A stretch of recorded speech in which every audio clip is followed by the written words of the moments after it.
All right. Hey, I see some people joining. Hey, everybody. Sorry, we're about a minute late, but we're going to get started here pretty soon. Welcome to our webinar, The Marketing Opportunity, How to Thrive in Uncertain Times. My name is Joey Strawn. I'm the Director of Inbound Marketing here at Industrial, and I'll be kind of the host and architect today. I'm super glad to have you, and we're so happy that you're with us today. I'm going to wait and let some more people join as we come in. I've got James here, and I'm going to intro him in just a few minutes. I do want to tell you a little bit about the agency while some people are coming in. So just, about us and what we stand for. Founded in 2003, Industrial is one of the leading B2B marketing agencies in North America focused on the manufacturing industry. It's an area that we care about deeply. It's one that James cares about. And we're based in Nashville, Tennessee, although we do have employees in the Dallas, Texas area, the San Francisco area, kind of spread out. We work everywhere. So yeah, I'm seeing some people join here. There is a chat, just so as a few housekeeping things for you guys to know. We're going to keep most of the questions to the end for the question and answer session. But if you put in chats along the way, I'll catalog those and we'll pick from those near the end. Most of the questions, there's a lot of data, so it might be answered as we go through the webinar. And as we go through, I may put up questions or a poll. Feel free to answer those. We'll release those stats at the end as well. And then finally, there's a lot in this webinar. We know we're going to cover a lot of data. Don't worry if you miss anything. The full presentation, the full report is going to be sent out afterwards via email. So everybody here, and even if you have to leave early, there'll be parts that we'll send out afterwards. You can get the recording, you can get the entire report. So don't worry about that at all. All right, I'm going to let a few more people join before we get started here in a minute or two. But I see a handful of people from the Nashville area. But if you're not from Nashville, chat me and let me know where you guys are. I want to kind of see how wide the reach is today.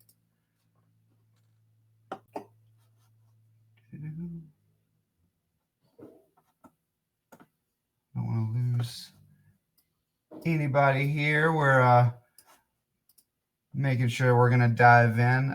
James, I lost you on camera. Are you still around? Yeah, I'm still on camera. I see you. It's fine. Good. Just want to make sure. I can't have you bailing. You're in a different view now. I see at the bottom of the full screen. I know. So, there we go. Now I see you. There we go. Hey guys. All right. So we've got a good crowd today, James. I'm going to go ahead and hand it over to you and let you get started. But first, I want to give you a quick introduction. So today, guys, as we get started, it is my pleasure to introduce your webinar speaker for today, founder and CEO of Industrial, keynote speaker, my boss, thought leader, James Soto. So James, I'm going to hand it over to you and let's go. This is going to be great. Man, I hate the word boss. We're colleagues, Joey. So hey, I hate that word. So hey, everybody, thank you so much for coming here. Like, time is the most precious thing we have in life, and thank you for spending some with me. And speaking of time, our team put a lot of time into putting this together, and I'm a last second editor, and I want to especially thank Nathan Wall. He put like just some major finishing touches on this deck. He's a maestro. Holly Hickson, the team at Industrial, Joey. It takes a team, and I don't know if you know this, but the definition of a company is nothing more than a group of people. And I am blessed to work with the best people I've ever worked with in my career. And the heart and spirit of this firm is to really help everyone that we encounter be better marketers and sellers of their industrial products and services. We want to better those who design, make, and move the world. And I come to you from a point of view where I believe in living your life and doing business. You got to make your way, of living that life and doing business obsolete before generational technology, market forces, the competition, and even nowadays, natural forces do. So thank you so much for coming here. I really appreciate it. And Joey introduced industrial. We are squarely focused on the manufacturing sector. We focus on industrial distribution, the technologies of the future. We're addressing the growth agenda in businesses. And that is everything from really working on, growth strategy, brand strategy, strategic frameworks for marketing, helping folks be better, the integrated marketing sciences. We focus on really the digital transformation and the technological enablement of companies through our digital marketing and technology operations and enabling people with technologies.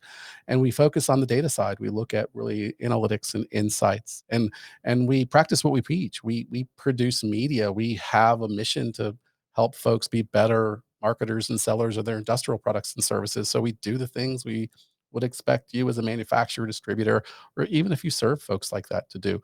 So enough about us. But we do just want to let you know, as you go on this short journey with us today in this webinar, that we are absolutely engaged in industry. We live and work where you do, B2B, industrial. We work with iconic global brands and those aspiring to be. We've built our business up from custom manufacturing job shops, the folks that provide the enabling technologies and automation to them, the industry associations. We speak at these places because we care and we want to be part of this community. So we're going to do our best to provide things that are useful to you today. So let's just get into it. We have a lot to cover, and I know you may have questions, but what you'll see is we've put together such a comprehensive set of data and statistics that we can lose you if we go through everything, and we will have quite a bit. But we just want to make sure you understand that, and we've left a little bit of time to go through your Q&A. So really to get us going, and I think the way we're set up is I'll talk to you here, but I do have some of my notes here. So I think the trouble is that many of us believe in such a thing as times of certainty and uncertainty. The truth is that anything could happen at any time.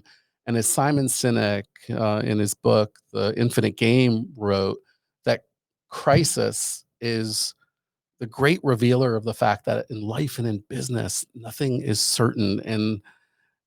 And I think the elephant in the room in putting this together is that there's never been a more uncertain time than there is now. I think we just need to hear this real quick. So I think it's going to put what we do in context. We're going through a global pandemic, a global economic crisis, a racial justice crisis, a global leadership crisis, and a global environmental crisis, all at the same time.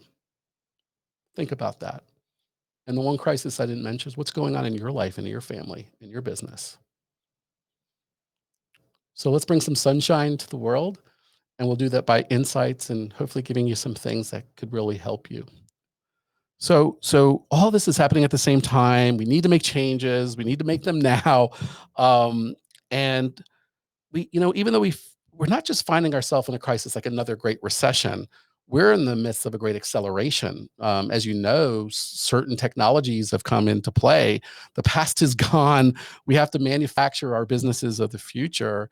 We want now. There is actually no going back. And now's the time to make changes and consider.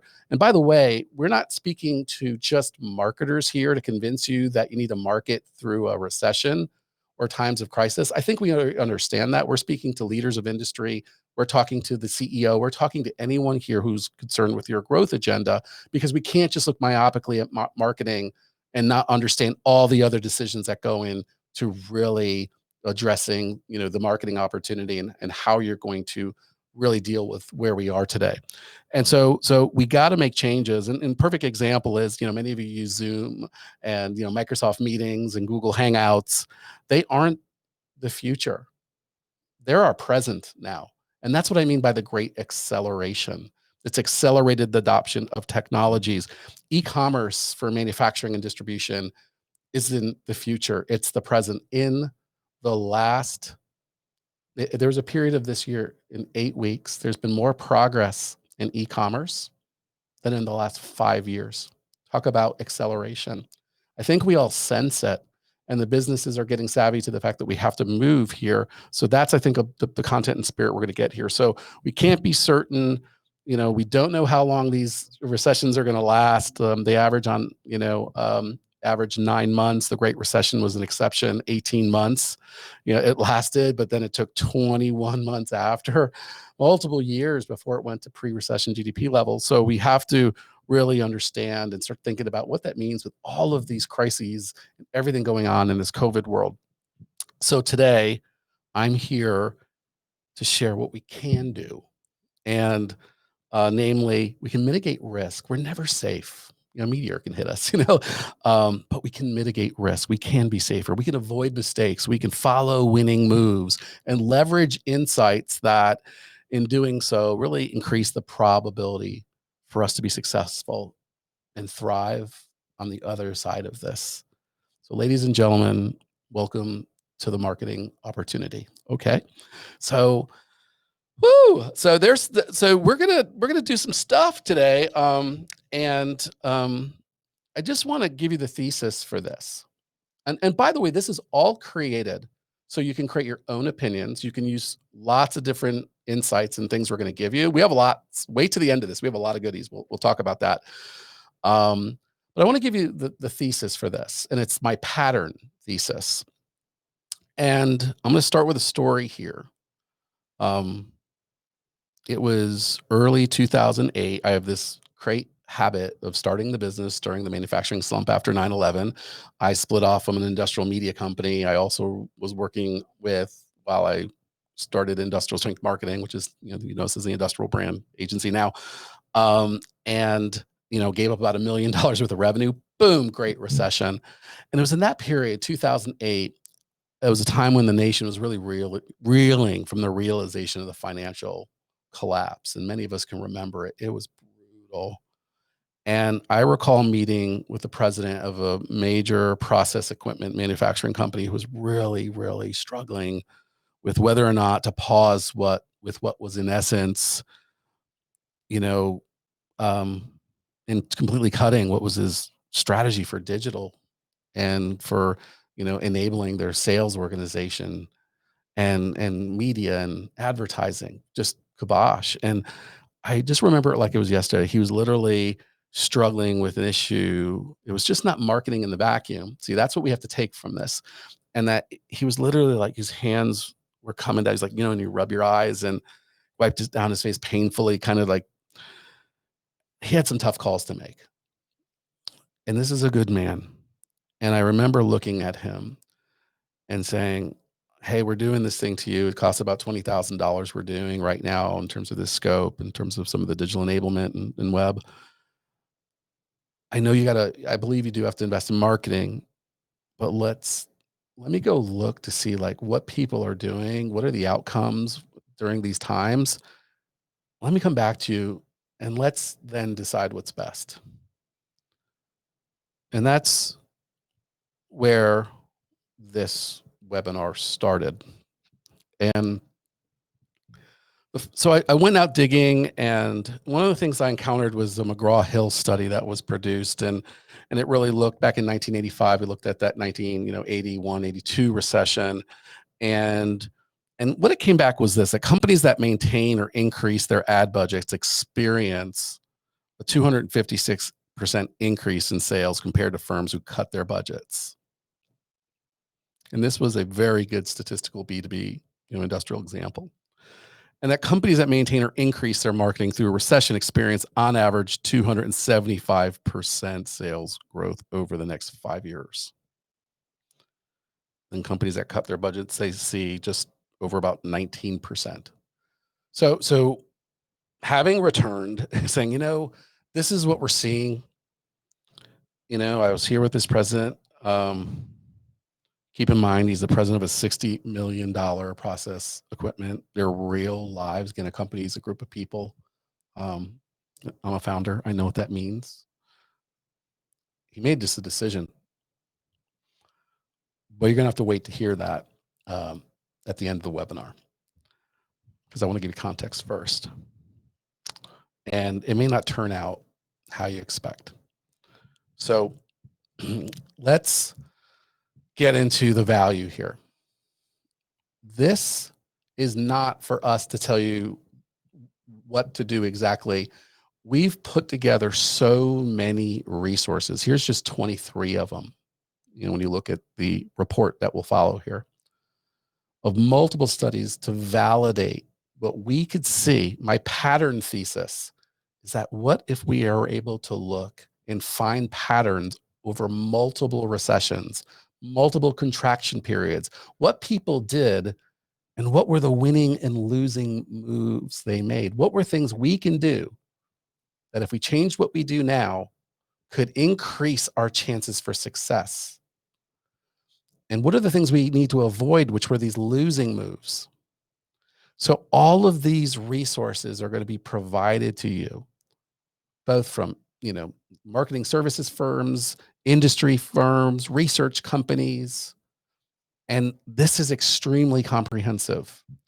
And what I also want to make sure you know is that there's a bigger picture than just making the case for what the plays you and your leadership and your marketers and your sellers and all the folks in finance are going to make together.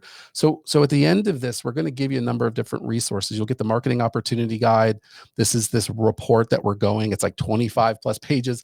And that way you can go in deep, and everything in it has links exactly to where you want to be. We also just released our 2021 industrial marketing budget guide, really zeroing in on, giving you real benchmarks for what your peers are doing. It's horrible in B2B industrial to get that. There's so much more in there. And one of our most popular things, that next to the budget guide, is a marketing readiness assessment, which allows us to really give insights into what you know and don't know about your business. I've done engagements and keynotes all over the country, major and small, medium-sized trade associations, the Top Shops event for Modern Machine Shop, and every single group failed readiness on a number of different dimensions. And it's probably one of the most insightful pieces we do to really spark a conversation. So we have a suite of value here. Again, our mission is to better those who design, make, and move the world. It is for you. My one unapologetic ask is we also launched the Industrial Strength Marketing Podcast. I'd love to hear your story. I'd love for you to follow the show. We're in that phase where we'd love for you to follow us and give us a review, so that we can really create an agenda that serves you and serves our mission. Okay, so let's go. Our takeaways are this: how well you do, after a recession depends on the playbook you follow. And there's some patterns we found and playbooks we found. And we look at the wins and losses, the losses and wins. We'll talk about following every recession, there were predictable factors that predict winners and losers. Again, see a pattern, follow a pattern. It's kind of like how AI works, actually. And action, strategies and investments your company and leadership can take during a recession to thrive on the other side. So thanks for hanging in there with us. Thanks for taking the time to give me the blessing to give you some context. We need to just really get into it. So let's get into those playbooks, and we will get into the first one. Ultimately, how well you do during a recession depends on the playbook you follow. There are winners, there are losers. And it turns out that there's about 3 we consider. And what typically happens is they pick one. CEOs and their boards, really pick one, and they really hope for the best. And some do the work more than others. And I think we know those things. And the first one we'll look at, I think will probably be the one most common to you, is the preventative playbook. And the preventative playbook, that's the case by when businesses and leaders are confronted by a recession. Many CEOs swing into crisis mode, believing that their sole responsibility is to prevent the company from getting badly hurt or going under. Their response is characterized generally by defensive move. This is all about defense. And when we look at this, they quickly implement policies designed to lower operating costs, cut discretionary expenditures, eliminate frills, rationalize business portfolios, reduce headcount, preserve cash. Sound familiar? Business leaders who follow this playbook also hold off on making any new investments in R&D. And they also put any plans to develop new business on hold, unfortunately, when we look at the data. And they pause all plans for purchasing assets, whether it's plants or machinery. Prevention playbook, in essence, it's all about cutting costs, cutting investments, cutting waste. And that is what makes this, and the key problem with this is that the preventative playbook is a losing strategy. It leads to pessimism, and a focus solely on cost cutting leads organizations to keep both innovation and cutting incremental. They try to maintain operations with fewer resources. They often see lower quality, drop in customer satisfaction. And why did they get themselves into this? Typically, we don't see a strong marketing function there, and we see that they're overexposed, and especially smaller businesses, to one customer. Over 20% of their business is represented by a customer.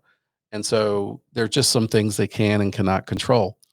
And strategic decisions for this playbook that belong in the C-suite get made instead by the people in finance in the form of cost cutting, with little attention that actually can be paid on initiatives that could lead to growth on the other side of the recession. It's almost like, hey, let's not spend. We're locking in our losses, and we'll build a pipeline later when it all gets better. And what happens is a mood of pessimism and disempowerment quickly permeates the organization. The constant focus on cost cutting, makes survival really the only goal, both for individuals, and the organization. Just really, pessimism isn't profitable. So in looking at 3 playbooks, I'll kind of give you the beginning and the end, and we'll have a middle playbook in there. Preventative playbook, few organizations that adopt it succeed even after a recession. So the thinking that we'll do this because we'll be better after, the data is saying that's not true. They trail other groups with an average growth of 6% in sales and 4% in profits, compared to the progressive playbook with 13% in sales growth and 12% in profit. The data and the patterns are supporting it. You're going to have a boatload of this to review and to look through with other folks. And when you look forward to larger scale enterprises, focus on cost cutting at all costs doesn't generate above average growth in earnings. Post recession profits, like these prevention focused enterprises, typically rise only 600 million, whereas progressive companies increase by an average of 6.6 billion. So that is the backdrop of that playbook. You will see a ton of data in our report about it. And this is all free. The day is long, and it's for you to be better and to grow your business. So as we look at promoting the second playbook, and it's kind of misleading. You think it's promoting, I'm talking about marketing. It's really more about business leaders in this playbook and the data. They're investing in offense. It's like, let's just go get it. Screw the world. We're going to go do it. Customer's going to pay whatever we expect to hold our margins. All this stuff's going to do. We're going to change our DNA, and we're going to, kill the old way. And it's literally that. It is offensive moves that are there to provide upside benefits, pursuing opportunity in the face of adversity. That's still a noble cause. They use the economic downturn as a rationale for a number of reasonable, initiatives, including getting close to customers, getting attention to potential customers that are being ignored by the competition, making strategic investments that promise long-term payoffs. But the thing is, they're acquiring talent, assets, and businesses that suddenly become available, at even more favorable terms. Remember, a business company is made up of people. And when you bring in a lot of DNA in this, promoting point of view, things start to happen. Blindly optimistic leaders who focus their attention on promotion attract employees who thrive in what essence is an unbridled, forward-looking, growth-oriented environment. And what's happening here when you're mixing the DNA and this mindset and winner take all and screw everything, we're going to win anyway, is that positive groupthink quickly permeates the organization. Positive thinkers marginalize and silence the naysayer, and these are with devastating results. And further, a culture of unbridled optimism leads organizations to deny the gravity of the recession, the contraction, the crisis until it's too late. They miss early warning signs, such as their customers' budget cuts. There's no empathy there. The continued pushing of their products and services. Let's push it at regular prices when their customers are demanding is lower prices and value for money. Being on offense and having no empathy is not going to work today. And this playbook, these leaders don't notice that the pie is shrinking and they must capture an even larger share from, of their competition's business to keep growing. And that is a big part of this. So the problem with promotion is business leaders who follow this playbook typically see their post-recession sales and earnings rise only by 8 and sales and earnings by 8 and 6% respectively, 50% less than they would if they would have followed the progressive playbook. Companies who follow that playbook see like their post-recession sales and earnings shoot up 13 and 12% respectively. So the problem with promotion in this, we're now looking at a 2000 recession study that illustrates this phenomenon, which I found really surprising in the research process here. Amongst the 200 largest companies that tackled the 2000 recession, so we think about our, industry week, 500 industrials, promotion-focused enterprises grew sales by 15 billion and profits by 1.5 billion on average, far lower than progressive companies' average increase of 28 billion in sales and 6.6 billion in profits. So that's the promotional playbook. It's probably the most abstract one there. It seems a little bit counterintuitive, but I think it's really about the mindset more than anything else. And really, the win at all costs, you've got to be sensitive and you've got to have that, in essence, what I believe is a corporate empathy. So let's look at this progressive playbook. The one playbook that promises the greatest likelihood of producing post-recession winners is the progressive playbook. Companies following this playbook cut costs not by slashing the number of employees relative to their competitors, but by improving operational efficiency, developing new business opportunities by making significantly greater investments than their rivals do in R&D. And we've said it now, marketing. Okay. And by the way, we're going to be getting much more into marketing as we actually look at the things we can do. They invest in plants and machinery and other assets. And companies that follow the progressive playbook experience the greatest increase in sales and earnings amongst the groups. And by the way, this is in the Harvard Business School study. They also cut fewer staff. Only 23% of progressive enterprises cut staff, whereas 56% of prevention-focused companies did. Progressive organizations also laid off far fewer employees. So when we look at the tail of the tape, the tail of these two playbooks, preventative to progressive, in wrapping this up here is, they're in crisis mode. That's the worst response. It's defense. It's cutting cost, locking in their losses. It's, cutting off, half of them, more than half are cutting off their staff. They're halting investments. And obviously there's low morale. The progressive playbook, it's pretty straightforward. It's balanced. It's defensive and offensive moves. It's improved operational efficiency. It is 23% companies laying off. They're still having to make tough decisions, but they're making investments. And they appreciate the empathy, the focus on the customer, and that boosts morale. We're trying to do the right thing. And so what we learned was that planning now is key to success. It's actually the ones that are well prepared that will emerge as the winners here. So if we got to act during a downturn or else, according to research conducted, again, more validating research by Bain and Company during the 2008 recession, the Great Recession, winning companies accelerated profitability during and after recession while losers stagnated. Winning firms grew at 17% compound annual growth rate during the slowdown compared to with losing firms who had a compound annual growth rate of 0 during the same period. I'm not laughing. I'm just telling you the data here. And winning firms locked in gains to grow on average compound annual growth rate of 13% in the years after, while the losers stalled out at a paltry 1%. It's a metaphor for all these things we need to do in business, as especially marketing.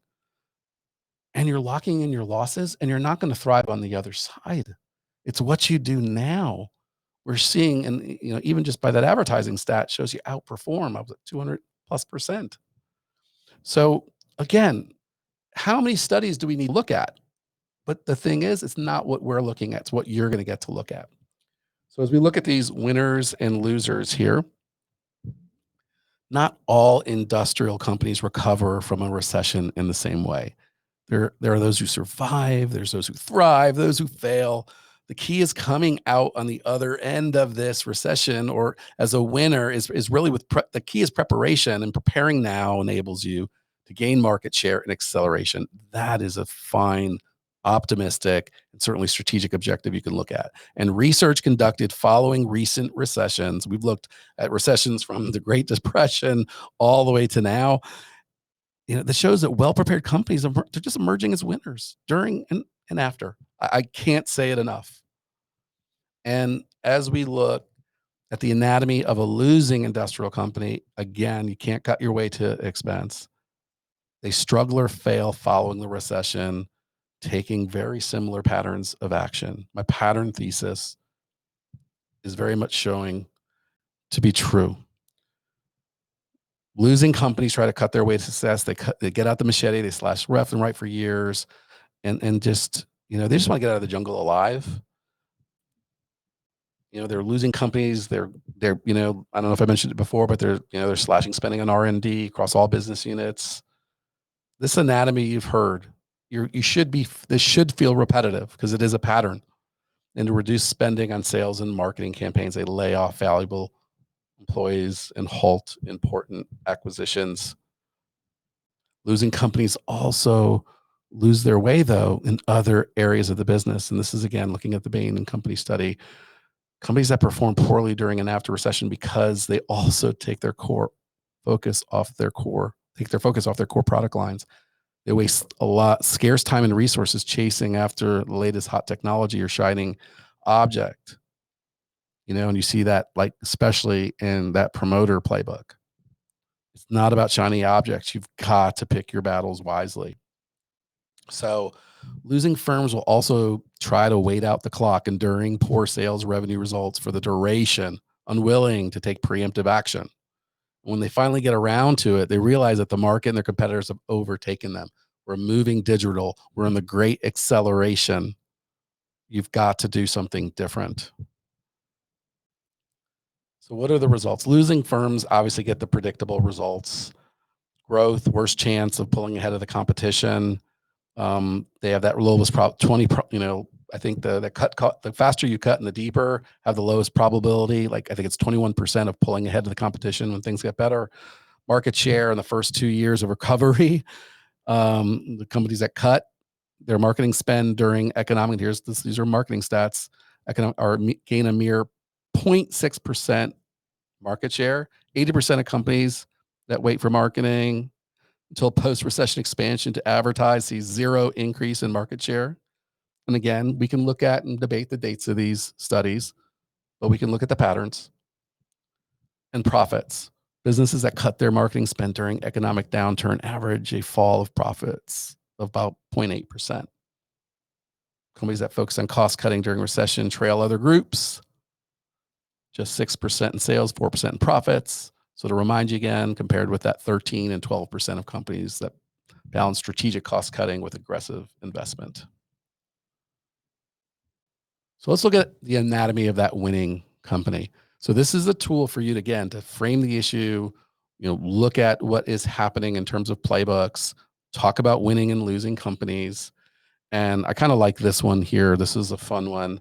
History shows us that, companies that thrive in a recession take, obviously similar actions during a recession.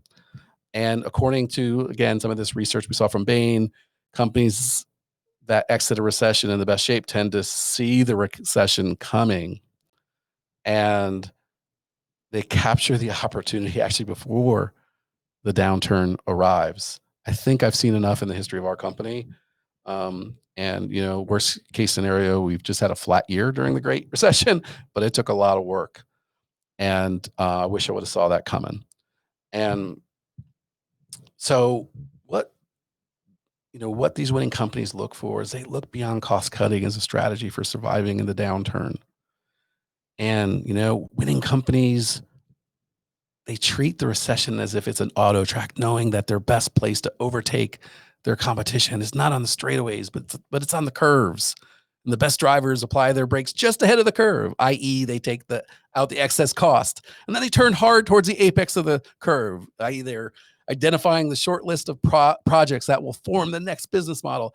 And then they accelerate hard out of the curve. Basically, they spend and hire before the markets have rebounded. That sounds like a good lap time to me. And winning companies, they're obviously maintaining that spend while others are ratcheting back. And I think they know it. Restructuring costs by scaling down, they're doing the right things. Spending on they cut down spending on lower value processes. You know, the best part is no part. The best process is no process needed. That's one of my favorite quotes from Elon Musk. Everybody knows I'm a fanboy. And these winning companies view costs as a way to fuel growth for the next stage in the business cycle. They exercise balance sheet discipline. You know, they're strictly managing cash, working capital, capital expenditures with their eyes firmly set on investing in the next business cycle. So imagine if I just would have put 50,000 stats in here for y'all to look at. But these winning companies are divesting in non-core assets and investing in their core business. They're investing substantially in R&D smartly instead of scaling back. Is it on mission? Is it on vision? Does it really make strategic sense? Those are the things that you would expect. And they're looking aggressively for M&A. And companies that maintain their budgets. Again, this is where that McGraw-Hill study, when it comes to advertising. And by the way, like one of the things I really, if you're a marketer or if you're a leader, but especially if you're a marketer, advertising is not marketing. It is a component of it. So when you look at increasing your ad budgets and, you know, resulting in a 256% increase in sales compared to those who cut, and that you look at, you know, who maintain an increase through recession, see growth of 275 over the next percent growth over the next, 5 years, sales growth, compared to 19% the companies that cut. Gosh, even if we're half wrong, and so from 2007 forward, which is important to look at, we just can't, we got to look at as most recent data as possible. Winning companies' average enterprise value grew 3 times that of losing companies. And if they master the delicate balance between cutting costs to survive today and finding the ways to invest to grow tomorrow, they have the highest probability, 37% of breaking away from the pack. So everybody, the whole objective here is to use multiple study, multiple patterns to help you see this. Businesses that invested aggressively during a recession enjoy a 26% chance of becoming a leader after the leader. When you think of your brand or what you do, what brand first comes to mind? If it's yours, 26% chance of becoming leaders after a downturn. Companies that increase their marketing spend during recession gain, on average, 1.7 percentage points of market share in the first 2 years following recovery. It's all going to be in the report for you. Businesses that increase their marketing spend during a recession enjoy an average of 4.3% in profit. So let's start rounding the bend towards the finish line. And this is where we're going to talk about the actions we can take and certainly look at that through the lens of business and in marketing. So as we take action, coronavirus and a list of all the concurrent crises that are going on in 2020 may lead to a protracted recession. It's anyone's guess how long it will last. We'll go over the typical 9 months. There's projections on COVID and all this stuff of when we're going to have therapeutics to, hopefully something better, into next year. But what is certain that firms that take strategic and tactical steps during a recession that put them in the best possible position to succeed when a recession finally ends, that's what they do. They They don't make those moves. So here are those actions. Let's start by investing in key accounts. Instead of spending on advertising or cutting high performance, instead of spending on advertising or cutting employees, high performing companies focused on their strategic accounts. So that's one of the things you can also do. The best customer is the customer you have. They view the recession as an opportunity to work closely with strategic accounts, best profile, best landed cost per part, best margin, happier to deal with, understanding the challenges that recession pose to those accounts, i.e. understanding their problem in the service of the customer. And they develop innovative solutions that simultaneously reduce that strategic account's cost and increase supplier share, the share of that strategic account's wallet. Isn't that time we need to be there for each other, especially our customers? And second, we need to appeal to the nervous buyer. Recessions produce risk-adverse buyers. These buyers tend to avoid risk and favor the safest solutions. So if your company offers the safest solution, great. Can you guys think of, something that they really need? And what is something that can, disrupt their supply chain?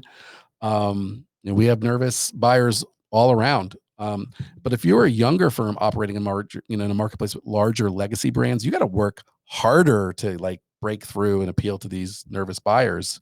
There's a lot of interdependence between manufacturers and suppliers. And if you can't deliver and they can't run that product on the line, or, it's part of it's a critical component, there's a lot of risk there.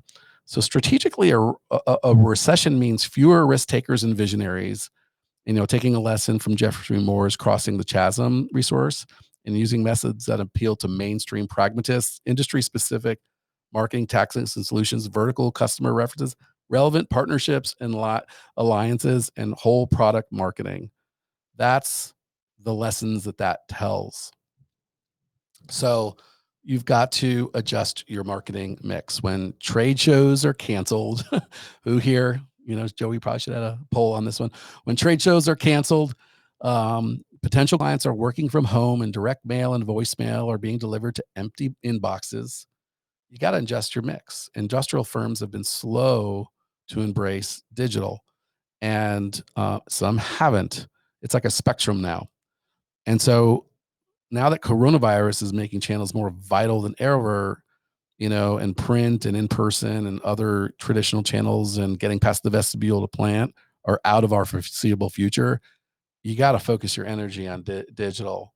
Things like video and, product demonstrations and key stakeholders and, account-based marketing. And what will be the impact if we, pulled in our historical data and say, have you seen us lately? This is a lot of work that we're seeing out there. And so you've got to be really mindful of what you can change, because again, make your way of doing business and marketing, let's say, obsolete before these forces of nature do.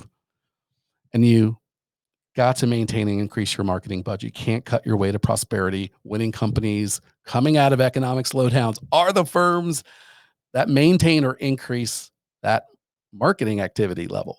And your advertising budget is one area that you should consider increasing your spend for a number of good reasons. But, if we see this and there's, the cutters are baking in their losses, it gets less noisy during recession, potentially. And if competing firms scale back their advertising, yes, please, if you could be discoverable. And cost of advertising, typically drops, but we do see different trends. And advertising while your competitors cut their promotions positions your firm as stable and dependable.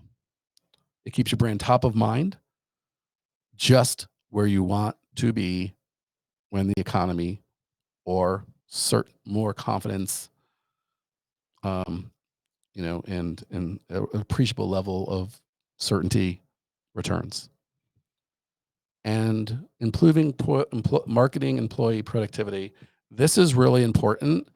Many companies lay off marketing employees to cut costs, but companies that perform well during and after focus on increasing the quality of their marketing staff the depth of hybrid internal cost structures, agencies, and things like that. And according to researchers at Georgia State University, who studied, how to thrive during a recession, in that study, and it was also within the Journal of Business and Industrial Marketing, one CMO in a really great industrial study looked at and remarked, we cut 20 people from marketing. 5 of them were low performers we should have dealt with a long time ago. 10 were marginal. Like if the market were tighter, like we couldn't really, it's harder to find good people, we might have decided to invest in them and kept them. And this person's really being frank. And of the 25 were adequate performers. Quite frankly, we just thought we could replace them with stronger people. There are good, talented people in the market, and we see it. And these are some of the realities. We've got to up our game. I hope this delivers value to you. You can have a real conversation about the role in marketing. We can think strategically. We can make a good business case. You can arm your executive or CEO or your board with insights that will help you along the way. And you've got to adapt sales and marketing to match the new buying behavior. So this is about digital. This is about not the future video, and videos now. Virtual conferences are now. Looking at how do we social sell is now. You've got to match them. We've got to market and sell the way our customer wants to buy now. Don't talk about it, go do it. Turn your website into a marketing engine. It's still the nexus of most of your digital integrated communications. You need to make sure, and one of my pet peeves about websites is people build websites as kind of a mechanism to actually work on, like, are you really well positioned? Do you need to work on value proposition design? Are we trying to articulate a very strategic narrative about your service and audience? Try to write. I think they're actually harder to write than the dev and the digital part of it. So really clearly define your value proposition, focus on the plumbing that you can actually generate lead capture, create these seducible moments where there's equitable exchange of information. Download our 2021 guide, get our marketing readiness assessment, and absolutely download this piece. Like, we play the game too. And you've got to meet them wherever, whenever, however they may be looking. Laptop, desktop, mobile, phone, TV, YouTube, wherever we can find them. That is going to be super important. And offer e-commerce for industrial purchases. A shift is underway for distributors of industrial supplies and e-commerce experience, and the e-commerce experience they provide their customers. According to a study conducted by UPS, more than 63% of industrial buyers say that they make purchases online. That's actually grown a ton since that study. Again, in this year, due to what's been happening and the need to order things online, digital progressed 5 years and 8 weeks in e-commerce. It's not the future, it's now. And the majority of purchasing officers in industrial firms working online from home during home, now's the perfect time to ramp up. And it's been a big part of where we've had interest and activity and the opportunity to be of service in our firm here as well. And we work with a number of modern distribution management top industrial distributors. And we see this trend ourselves. And you need to study your competition, your competitors' strengths and weaknesses. And recession is likely to bring, both of those strengths and weaknesses into sharp view. And that's why recession is a perfect opportunity to look at your competition, looking for opportunities and threats. Look for opportunities to take market share from your strongest competitors, and look amongst your weaker competitors for opportunities. And some look for merger and acquisition. If we can acquire a small, manufacturing firm, or for us, we can acquire a small agency and we think we can organically grow them more. Like, these are the types of real serious decisions. The worse it gets, the more you see. And it's just this rare opportunity for firms with liquid assets to acquire competitors and really strengthen their market position. So if you got the cash on hand, to expand your footprint at home or in new markets, this is still part of the game. So, and why? Because you're positioning and you're negotiating from a position of strength and negotiate deals, but they got to be the right deals, and they got to be aligned with your vision and your brand and your mission and your customer. So vision is going to be key. And loosen credit policies. And I'll use this as a metaphor to talk about something else as well. And we got 2 more, y'all. So hang in there. You're doing great. Winning companies work with their clients who are suffering financial difficulties by loosening credit policies, where maybe, hey, can you give us net 90 terms? This thing happened. Because acquiring a new customer can cost 5 to 7 times more than retaining an existing one. Working with your struggling customers, especially now, is a prudent move. What is the lifetime value of your customer? That's one of the things we look at in our marketing readiness. If you actually have that stat and you track it, let me tell you, your customers will absolutely appreciate your flexibility.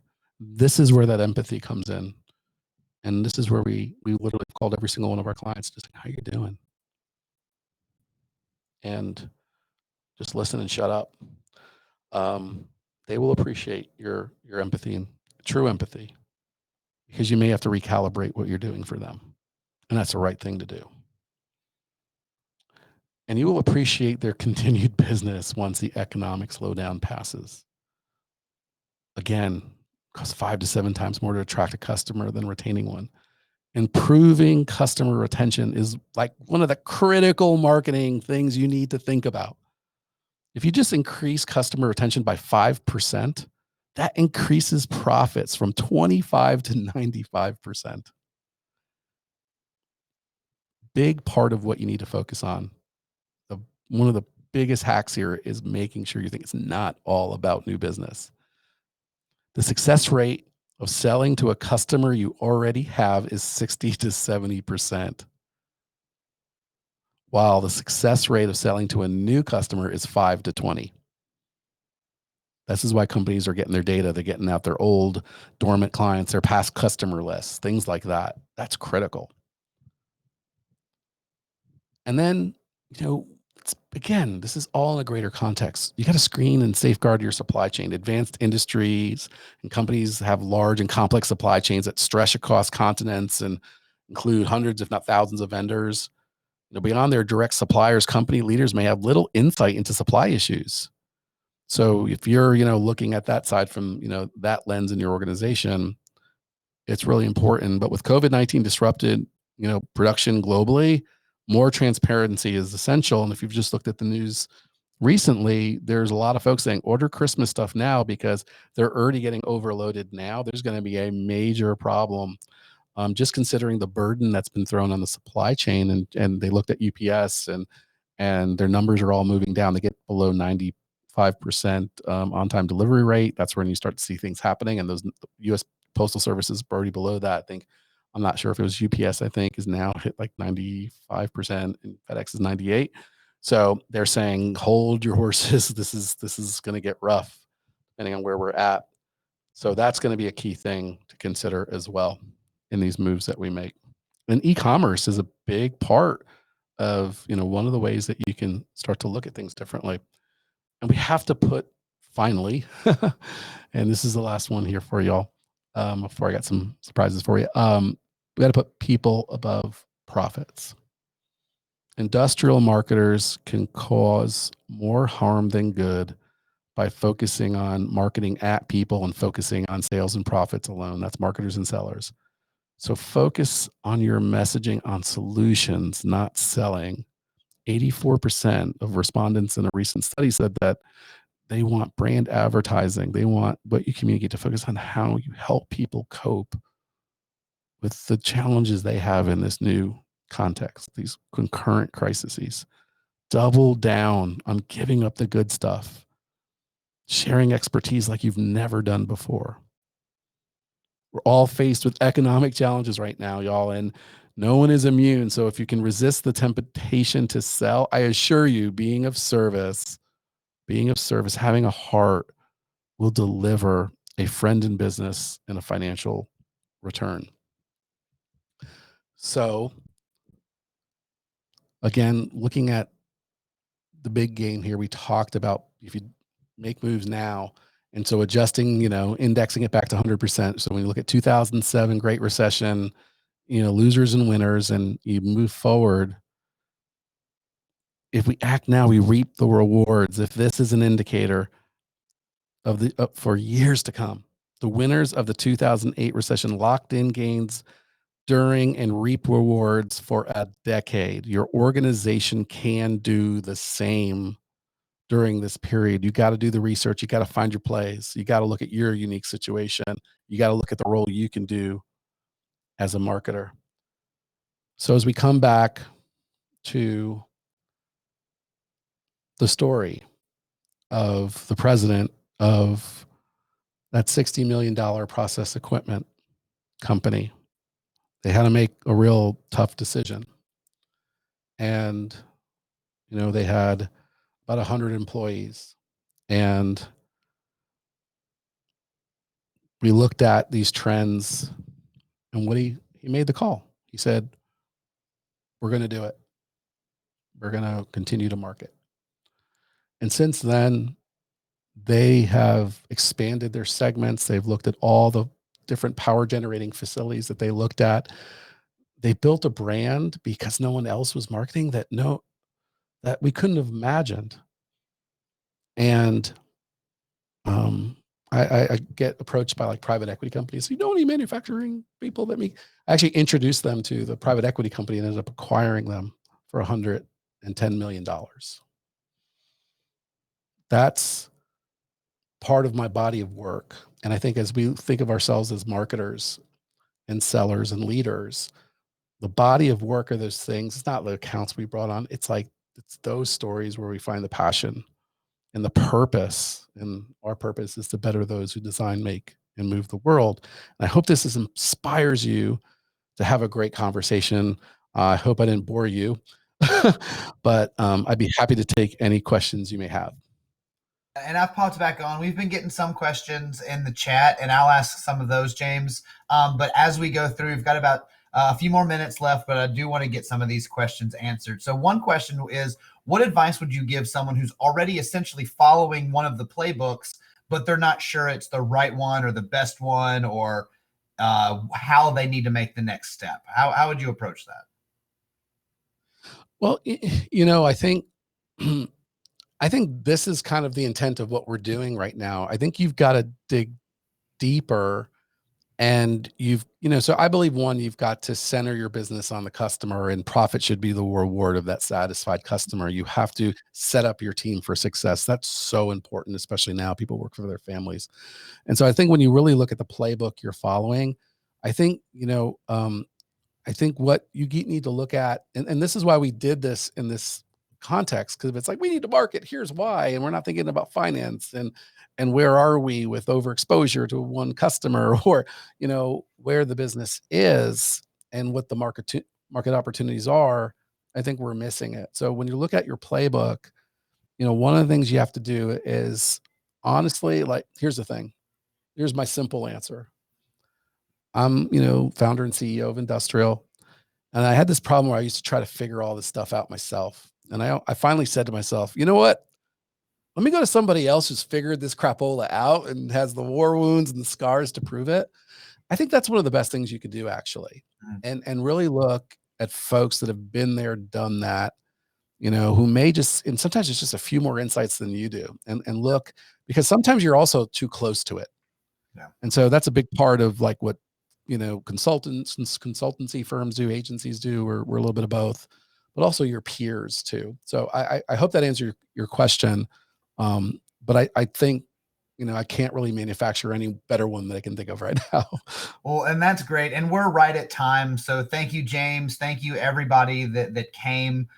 This webinar, the recording will be available. And James, I'll let you plug some stuff here right at the end, but just know, everybody, you will get an email about this. You will get the recording and this whole report, and the deck will be available to you after in the follow-up emails. But, make sure to connect with us, follow us, and we want to be a resource for you and a help for you. Any final parting words, James? You know what? I think we're at really challenging times, y'all. We have great content to enjoy and all that fun stuff.